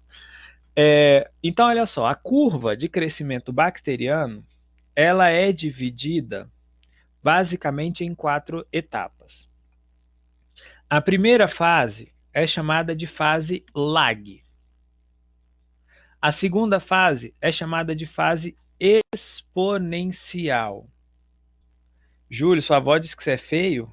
Ela deve. Porque se a sua avó não fala que você é bonito, meu filho, aí você pode chorar, viu? Porque vó geralmente acha a gente bonito. Pode ser feio danado, mas acha, né? Então, olha só, segunda fase, fase exponencial. A terceira fase é chamada de fase estacionária, ou também chamada de fase platô, tá? E a última fase é a fase de morte ou declínio. Essas 4 etapas juntas mostram como uma bactéria se comporta depois que ela é colocada no meio de cultura. Vamos falar de fase por fase. Ó, eu deixei para vocês aqui, ó, o bonitinho escrito o que é cada fase, tá? Eu não vou passar esses slides todos, mas eu estou mostrando para vocês que tem aí explicando o que eu vou falar aqui, tá? O que que acontece? Peguei uma bactéria, fiz uma semeadura lá no meio de cultura, igual a gente fez agora há pouco. A bactéria, num primeiro momento, que a gente chama de fase lag, ou fase adaptativa, como o próprio nome sugere, é uma fase que a bactéria está começando a se adaptar ao meio. Ela tem todo o alimento que ela precisa, mas ela ainda não sabe muito bem como é que é aquele meio ali, né? Ela vai fazendo um reconhecimento do terreno, ela vai interagindo com moléculas químicas presentes ali dentro do meio de cultura e começa devagarzinho a se multiplicarem. Vão se multiplicando por bipartição. Beleza. Conforme ela falou, opa, aqui tá bom demais, vou seguir o meu crescimento.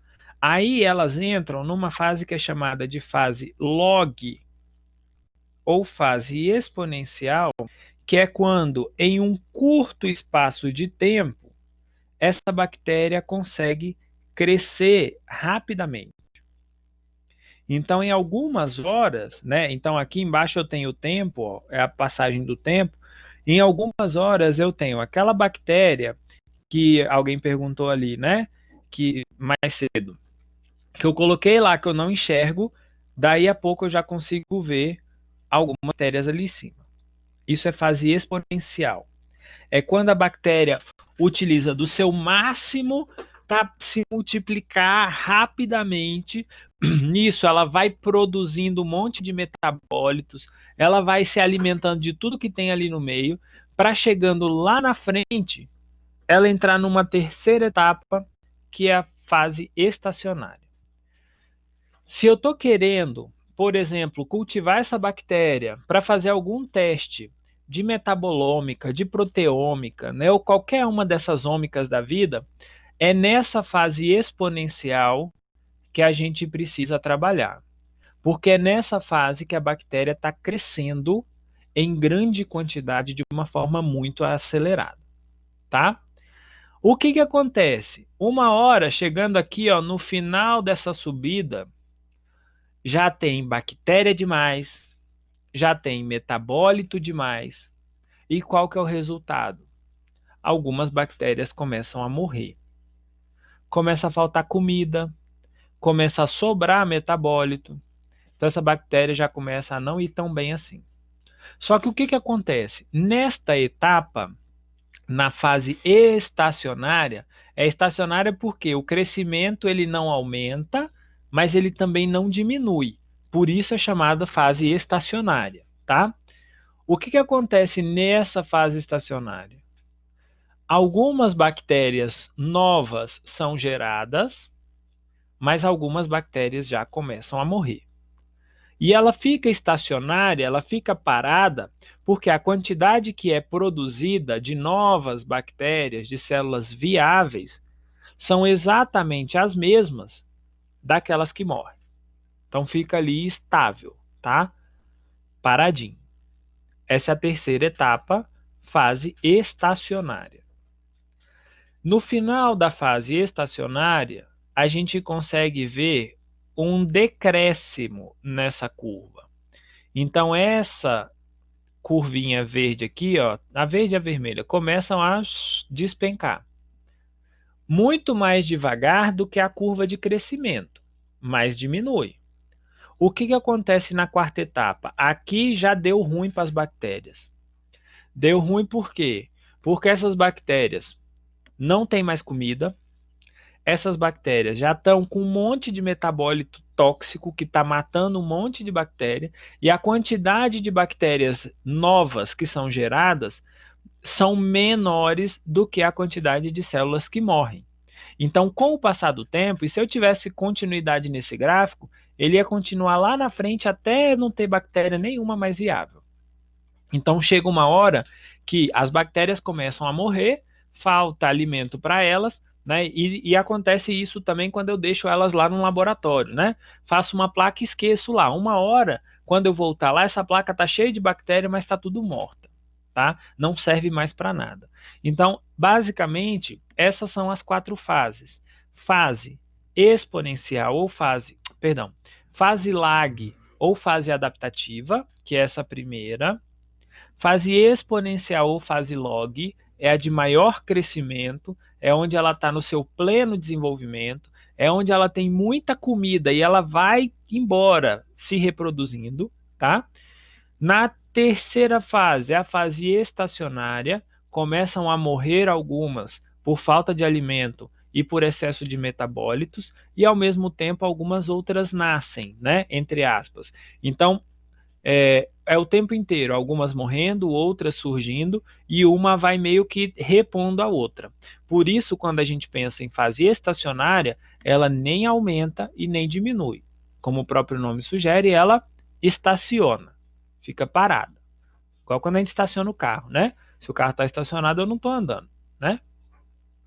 Na última fase, na quarta etapa, a etapa de morte. Aí a quantidade que nasce, entre aspas, não é suficiente para suprir a morte. Então, essas bactérias vão morrendo, principalmente pelo fato de que os nutrientes do meio já se acabaram ou estão muito escassos e a presença de grande quantidade de metabólitos. Certo? Tudo bem, pessoal?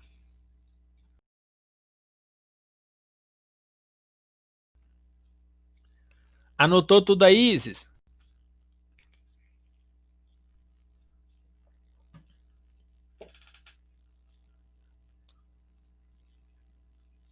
Sobrevivendo por aparelhos? Que isso, Júlia? Entendido quais são essas fases e o que acontece? Né? Outra coisa é só abrir o link. Hã? Eu esqueci de te marcar, eu marquei os outros professores e esqueci do senhor. Poxa vida, gente, marca eu lá, @RonaldoAlvesMV. Vou até colocar aqui, ó. Vamos blogueirar, né? Ronaldo Alves MV. Marca eu lá, pô, marcar, não tem problema não. Eu reposto tudo o que vocês me marcam. Bom, na estacionária, Selma, a gente tem morte. Eu vou passar bem ali, que ali tem um textinho que você vê. Quer ver, ó? Aqui, ó. Acontece morte celular, ou perdão, na estacionária, né, que você perguntou.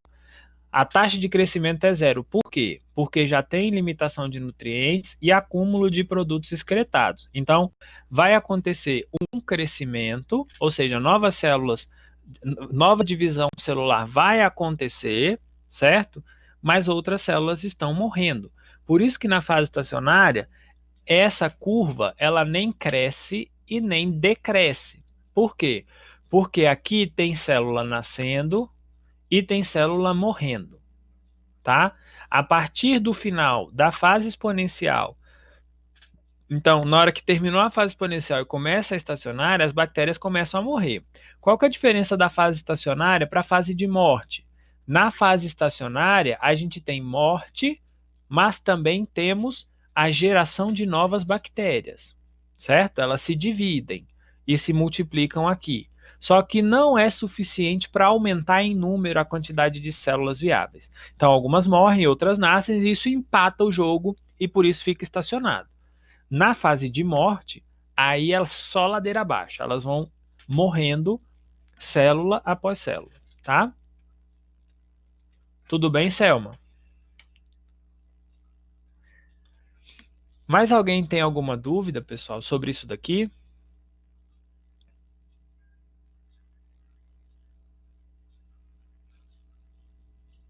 Não? Vocês têm certeza?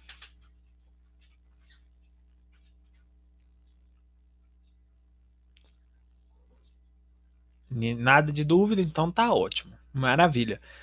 Vai sobrar um tempinho, a gente vai fazer uma prova surpresa hoje, tá?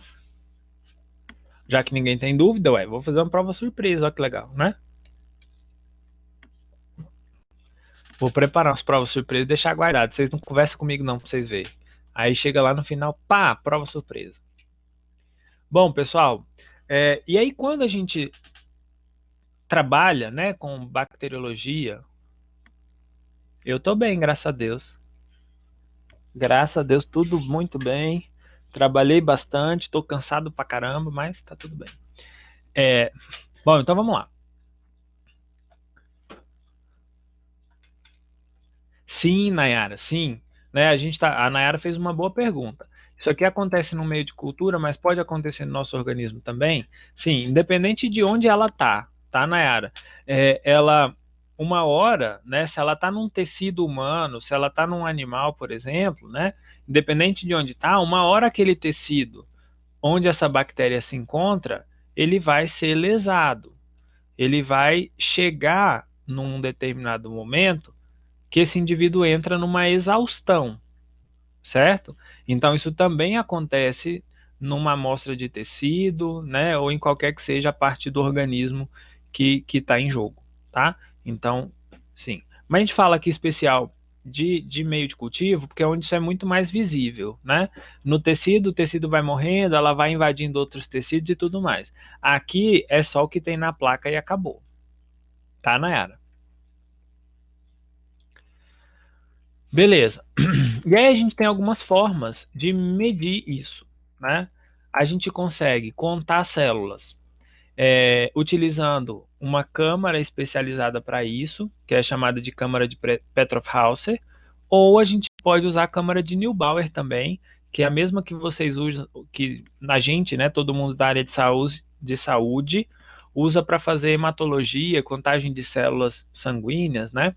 Então é o mesmo tipo de célula, o mesmo tipo de câmara, né? A gente pode fazer uma diluição seriada, né? Com uma, como que eu digo, uma semeadura dentro de uma nova placa para eu saber, né, se foi ou se não foi, se deu ou se não deu o crescimento, né? E a gente pode fazer por densidade óptica, por espectrofotometria, tá? Então qualquer uma das três, elas têm vantagens e desvantagens para serem feitas, mas ambas servem para analisar o crescimento bacteriano, tá? A primeira que a gente vai falar é a câmara de Petroff-Hauser, que ela acaba tendo a mesma função, digamos assim, né, a mesma característica da câmara de Neubauer, né? Vocês lembram lá como é que era a câmara de Neubauer? A gente tem uma câmara de vidro, né, que ela tem umas ranhuras, uns quadradinhos, e a gente usa esses quadradinhos, dependendo da técnica, né, tem várias técnicas. Dentro desse quadradinho a gente vai contando quantas células tem ali, né? Depois, obviamente, de fazer uma diluição bonitinho, né? Muito semelhante. Vocês já fizeram hematologia ou não? Vocês têm hematologia, não tem na grade de vocês? Estão fazendo? Tá. Vocês provavelmente vão ver, né? É uma lâmina de vidro grossona, bem mais grossa do que uma lâmina de microscopia, e no centro dela ela tem parecendo um tabuleiro de xadrez. E aí eu coloco a minha amostra lá dentro, né? Eu pego, por exemplo, um pouquinho do meio ali, coloco, pingo uma gota de água e coloco isso lá e vou contando dentro desses quadradinhos, né? Tem técnica que conta um de cada lado, tem técnica que conta só no meio, enfim, tem várias técnicas para contar isso, né? E aí a gente conta e multiplica por um fator de diluição ou um fator de correção, né? Isso é muito variável, por isso eu nem vou focar nisso. Eu quero que vocês entendam o real intuito dessa técnica.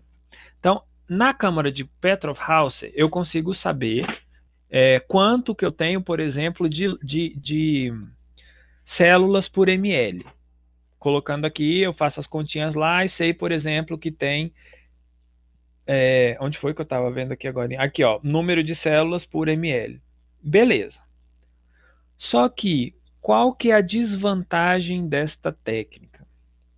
Se eu estou trabalhando com microbiologia, a primeira coisa é, eu não consigo distinguir o que célula está viva, que célula está morta. Ah, professor, mas para mim pouco importa. Eu sei que lá tem bactéria que cresceu. Mas olha só, Se você está trabalhando num laboratório de microbiologia e você quer, por exemplo, fazer um teste de suscetibilidade a antimicrobianos e você pega um monte de célula que na verdade já está morta, você não vai conseguir fazer nada, certo? Então, por isso, é muito importante a gente buscar por técnicas que ajudem a gente a distinguir isso, né? Uma outra desvantagem dessa técnica é que ela, para células muito pequenas, bactérias muito pequenas, esporos de fungo que sejam muito pequenos, a gente começa a ter um problema, porque às vezes a gente não consegue enxergar isso lá no microscópio, tá? Além disso, é difícil usar para amostras muito concentradas. Por quê? Porque se tem célula demais, concorda comigo, vai ficar uma amontoada na outra, isso vai prejudicar e muito a possibilidade da gente conseguir observar isso daí. Outra coisa, é pouco precisa e a gente pode confundir o que é uma célula, o que é uma bactéria, o que é um esporo de fungo, com, por exemplo, o que é uma sujeira. Isso não é raro, tá, pessoal? De vez em quando a gente pega estruturas que realmente dá uma certa dúvida. Fala, poxa, o que será que é isso? É uma bactéria? Será que é um esporo de fungo? O que diabos é isso, né? Então acaba sendo utilizada em alguns casos, mas é preciso tomar esses cuidados, tá? Tem que ter o olho muito treinado. Para algumas bactérias não dá para ver por conta do tamanho, então aí a gente busca por outras técnicas melhores. Uma técnica que é muito utilizada para essa contagem, né, para essa estimativa da quantidade de bactérias que são produzidas numa determinada placa ou numa determinada colônia, é através de um método de contagem de células viáveis, contagem em placa. Aqui, pessoal, a gente conta a quantidade de células viáveis, ou seja, aquelas que conseguem se dividir. Então, aqui a gente faz um tipo de semeadura que a gente chama de semeadura por espalhamento. Então, a gente viu semeadura por esgotamento e semeadura em superfície, que são dois métodos para isolamento, certo?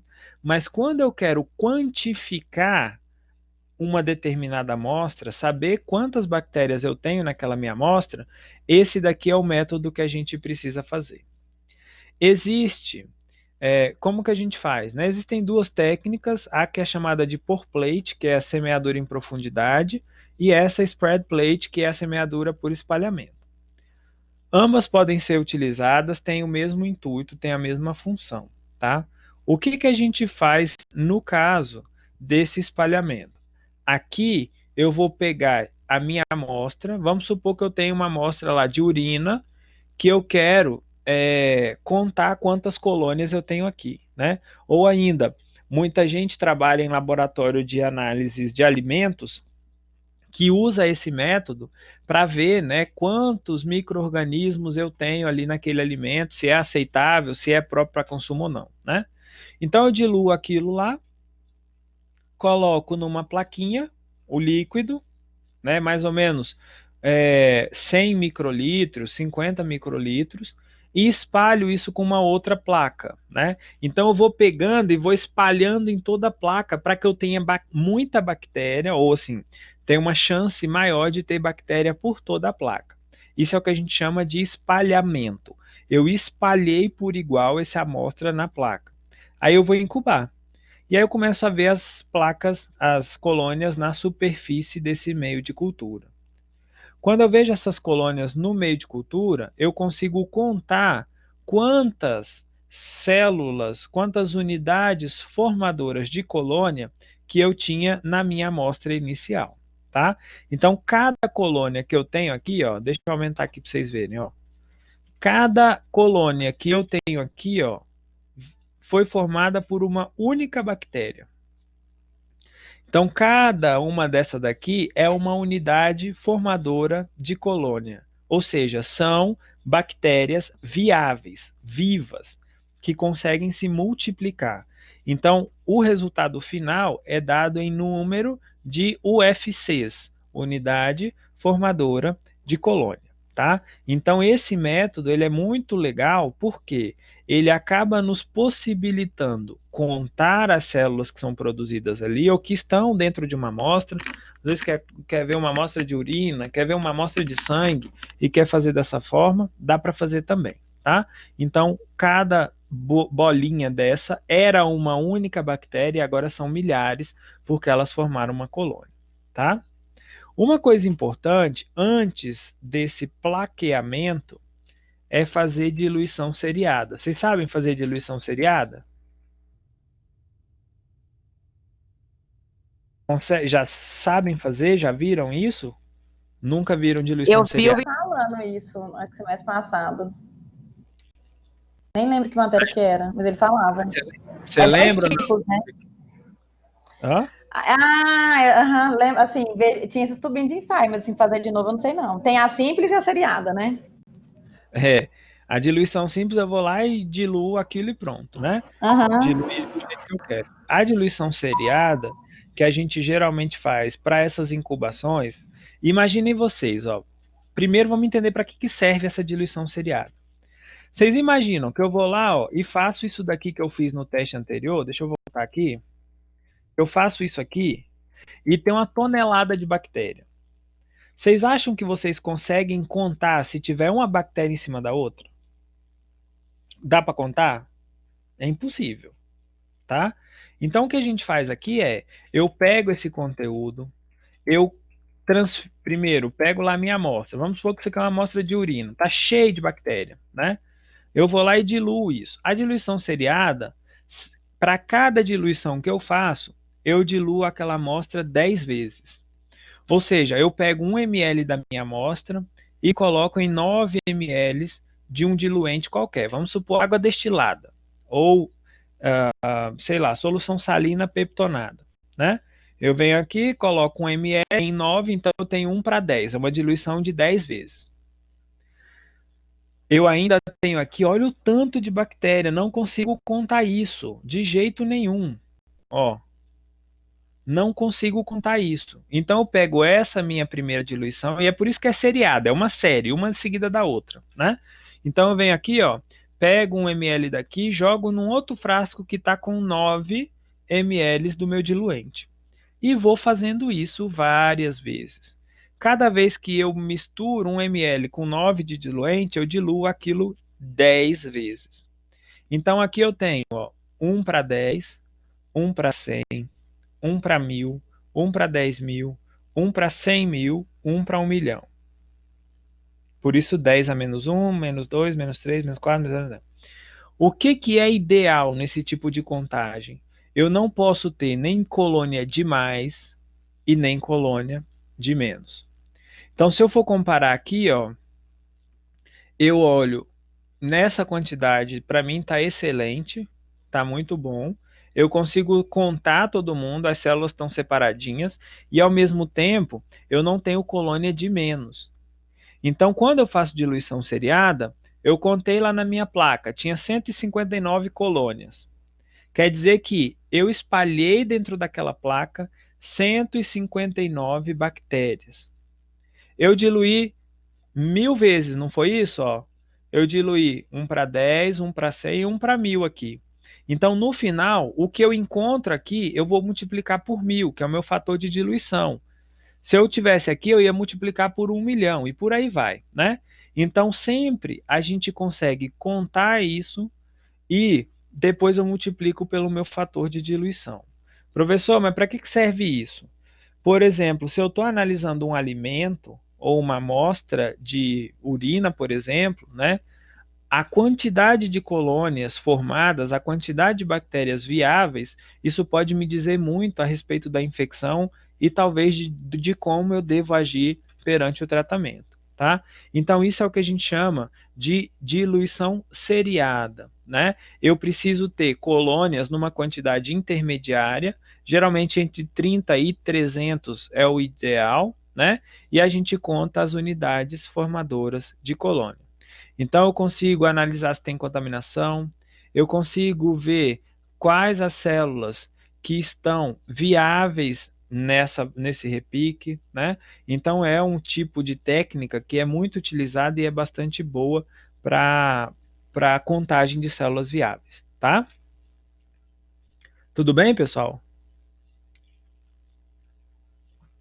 Ficou claro como que funciona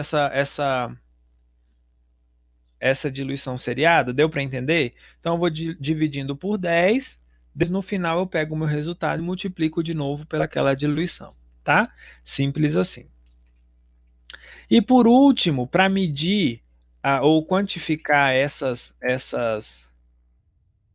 células, né, a gente tem, por exemplo, medida de turbidez com densitometria ótica, tá? O que que acontece? Eu ponho isso aqui lá no equipamento, ele lança radiações em vários espectros de onda, né? Para cada célula a gente geralmente usa um espectro de onda, um comprimento de onda diferente. E o que que acontece? A luz é emitida aqui, ó, ela é filtrada, né, tal, e quando ela passa pela minha amostra, o que que acontece? Imagina, se eu tenho uma bactéria, essa luz vai bater na bactéria e vai para outro canto. Bateu nessa bactéria e vai no outro canto. No final das contas, o equipamento lê quanto de luz passou pela amostra. Concordam comigo que quanto mais bactéria eu tiver, menos luz passa? Porque a bactéria vai servir como uma espécie de rede protetora para não passar, né? Então, o que o equipamento detecta é justamente isso. Se tem alguma coisa entre a luz e o sensor, ele vai dar que tem células. Qual que é o problema dessa contagem? É muito boa, funciona bem para algumas coisas, tá? É rápida, é prático, eu não preciso ficar lá na frente do microscópio, nem esperar nada. Mas ele é um problema quando eu tenho agregados celulares. Às vezes eu tenho 2, 3 bactérias grudadas uma na outra, ele pode entender como uma só. Aí eu vou ter problema. Eu tenho também problemas de biofilme, formação de biofilme. Então, vou ter um monte de bactéria pregada junta que vai me dar, ou que não vai ser lida, que não vão ser lidas pelo equipamento. Então, problemas desse tipo fazem com que esse tipo de teste ele seja pouco usado para quantificar essas bactérias, tá? Uma outra coisa, se eu insisto em fazer isso, né, gosto dessa técnica, beleza, vamos agitar bem essas amostras, tá? Se não tiver uma boa agitação, vai haver problema, principalmente desses agregados celulares, tá? Então isso é chamado de densitometria ótica, ele mede a densidade desse fluido que está aqui, né? A nossa amostra vai estar diluída em água, por exemplo, ou em solução salina, e o equipamento ele emite luz e capta depois o que passou, tá? É um exemplo de espectrofotômetro, é mais ou menos a mesma coisa, tá? Tá, para finalizar, minha bactéria não cresceu, deu ruim. O que que pode ter sido? Primeiramente, pode ser temperatura, pH, quantidade de água, às vezes o meio está muito seco. Pode ser pressão, radiação de mais ou de menos, né? Você pôs agar de mais ou agar de menos. Então a gente tem vários fatores químicos e físicos do ambiente que acabam influenciando positiva ou negativamente. Basta a gente saber usar, né? Então, alguns fatores a gente vai falar sobre eles aqui. Por exemplo, oxigênio. Existem bactérias que são aeróbias. O que são bactérias aeróbias? São aquelas que precisam de oxigênio. Então, se eu olho, por exemplo, um tubo de ensaio contendo um meio de cultura, essa parte rosinha é a parte que tem oxigênio, a parte amarelinha é a parte que não tem oxigênio. Então, é a parte de anaerobiose. Isso é importante por quê? Porque quando eu vou fazer algum teste, eu tenho que saber onde que eu vou ter mais bactéria, né? Como que eu vou cultivar essa bactéria. Então, se é uma bactéria aeróbia obrigatória, ela só vai se desenvolver aqui em cima, certo? Só vai se desenvolver nessa parte rosinha. Quando eu penso numa bactéria anaeróbia obrigatória, ela é justamente o oposto da bactéria aeróbia. Ela vai se desenvolver apenas na parte de baixo do tubo, que é onde a gente tem a anaerobiose completa. o tubo C representa uma bactéria aeróbia facultativa. Uma bactéria aeróbia, tudo que é facultativo quer dizer que ele prefere, nesse caso aqui, a aerobiose, mas se não tem oxigênio, ele vai lá e tá de boa, ele consegue crescer do mesmo jeito, tá? Então, isso é aeróbio facultativo. O anaeróbio facultativo, ele ia crescer principalmente no fundo do tubo e também ia conseguir crescer mais ou menos ali em cima, tá? Existe uma outra classificação que é chamada de aeróbio microtolerante. O que é aeróbio microtolerante? São aqueles que precisam de oxigênio, mas numa quantidade muito pequenininha. Então, eles crescem na divisa entre o que é aeróbio e o que é anaeróbio. E tem aqueles que são anaeróbios aeróbios. São aqueles que não estão nem aí para paçoca. Onde tiver oxigênio, ele cresce. Onde não tiver, ele cresce do mesmo jeito. Nem muda a cara para crescer, tá? Então, isso daqui é uma outra coisa que a gente tem que pensar. Se eu não conheço o patógeno que eu estou procurando, que eu estou querendo isolar, e eu coloco muito oxigênio ou pouco oxigênio, eu corro o risco de ter um resultado errado, não porque não tem bactéria, mas porque eu não dei para ela as condições que ela precisa, tá? Então, isso precisa ser muito bem pensado também. Um outro fator, além do oxigênio, é a temperatura, né? A temperatura também, a maioria dos nossos patógenos, eles são considerados mesófilos, que crescem aí em temperaturas que vão desde 10 graus até 45 graus. Com temperatura ótima, aí cerca de aproximadamente 37 a 39 graus, tá? Menos que isso, a gente tem crescendo os psicrófilos, que são bactérias que gostam de temperaturas muito baixas. Mais do que isso, nós temos os termófilos e os hipertermófilos, que crescem em temperaturas normalmente acima de 50 graus Celsius, tá? Os nossos micro-organismos, pessoal, são todos mesófilos. O que é uma bactéria mesófila? Cresce em temperatura próxima à temperatura ambiental, tá? Se eu aquecer demais, eu mato esses micro-organismos. Se eu colocar temperatura de menos, também, tá? Beleza? Tudo bem até aqui? Vocês estão muito caladinhos, gente. Tudo. É que meu ônibus está quase passando aqui, viu? Não, hoje não vai passar ônibus, não. Os ônibus estão de greve. Não tem ônibus passando hoje, tá? Seus engraçadinhos. Beleza. A gente também tem outra questão importante. Isso aqui também, ó, limita o crescimento bacteriano, viu, gente? Chamado de pH, tá? O pH, ele é requisitado próximo da neutralidade. Então, os nossos micro-organismos, todos, eles são chamados bactérias, né, ou micro-organismos neutrofílicos ou neutrófilos, que são aqueles micro-organismos que crescem em pH neutro, certo? Se eu tenho uma acidificação, que é onde a gente tem, por exemplo, que crescem os acidofílicos ou os acidófilos, que, por exemplo, os fungos, né, crescem em temperaturas em pH relativamente mais próximo para ácido, né?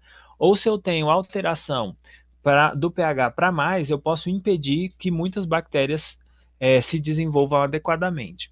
Então, pessoal, prestem muita atenção quando se alguém de vocês for trabalhar com microbiologia, presta muita atenção no pH. Que muitas vezes a gente faz um meio de cultura, esquece de conferir o pH, esquece de acertar o pH para voltar para a neutralidade, e aí, meu amigo, não vai crescer nada, tá? Se o pH está muito ácido ou se o pH está muito básico, eu elimino a maior parte das bactérias que vivem no nosso organismo de maneira geral, tá? Então, sempre tomem muito cuidado com o pH. Arrumem um pHmetro, uma fita de pH. Não interessa o que quer que vocês tenham à disposição. Corrijam o pH se for preciso, tá? Então, é óbvio que tem algumas bactérias que até gostam de um ácido de um pouquinho mais ácido e tudo mais, né? Mas não são todas. Então, tomem bastante cuidado com o pH e, de novo, adequem isso àquele grupo de bactérias que você suspeita que esteja causando a infecção e que está presente na sua amostra.